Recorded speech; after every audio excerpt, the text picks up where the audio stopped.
এবার এবার বাড়িয়ে 10টা করা হয়েছে, যাতে করে প্রতিযোগিতা সুলভ মনোভাব তৈরি হয়। মাননীয় প্রধানমন্ত্রী তারেক রহমান আমাকে একটি কথা বলছিলেন যে খেলাধুলা শুধুমাত্র নিছক খেলাধুলা না, এটি আসলে আমাদের জীবন গঠনে একটি গুরুত্বপূর্ণ মেসেজ দেয়। কিরকম?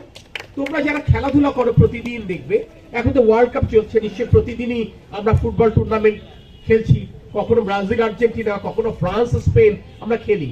কোনো ম্যাচে আজকে আমরা জিতি, আগামীকাল হয়তো বা হারি, কিংবা আজকে হারি আগামীকাল জিতি। অর্থাৎ এই যে আমরা বলি ক্রীড়াসুলভ মনোভাব, খেলাধুলার মধ্যে যেমন জয় পরাজয় আছে, আমাদের জীবনেও ঠিক এমনি ভাবে জয় পরাজয় আছে। অর্থাৎ জীবনের সকল জায়গায় আমরা তরতর করে উঠে যাব, ব্যাপারটি তা নয়। কখনো কখনো আটকে যাব, কখনো কখনো থমকে যেতে হবে। কিন্তু আটকে যাওয়া কিংবা থমকে যাওয়া মানে জীবন শেষ হয়ে যাওয়া নয়। নতুন করে অভিজ্ঞতা নিয়ে নতুন উদ্যমে আবার শুরু করার এই দীক্ষাটা আমরা খেলা থেকে পাই। কারণ আজকে আমরা যখন হারি, আগামী ম্যাচে জেতার একটা তাড়না থাকে, তাগিদ থাকে। এই শিক্ষাটা খেলাধুলার মাধ্যমে আমরা পাই।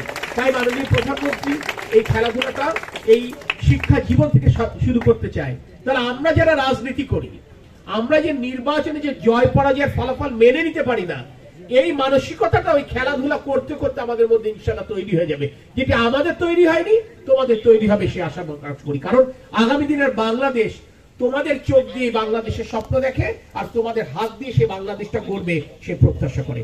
সকলের প্রতি আল্লাহর রহমত কামনা করে, সকলের সুস্থতা এবং দীর্ঘায়ু কামনা করে, বিশেষ করে আমার সন্তান তুল্য শিক্ষকদের উজ্জ্বল ভবিষ্যৎ কামনায় আমি আমার কথা শেষ করছি। আল্লাহ হাফেজ। বাংলাদেশ জিন্দাবাদ।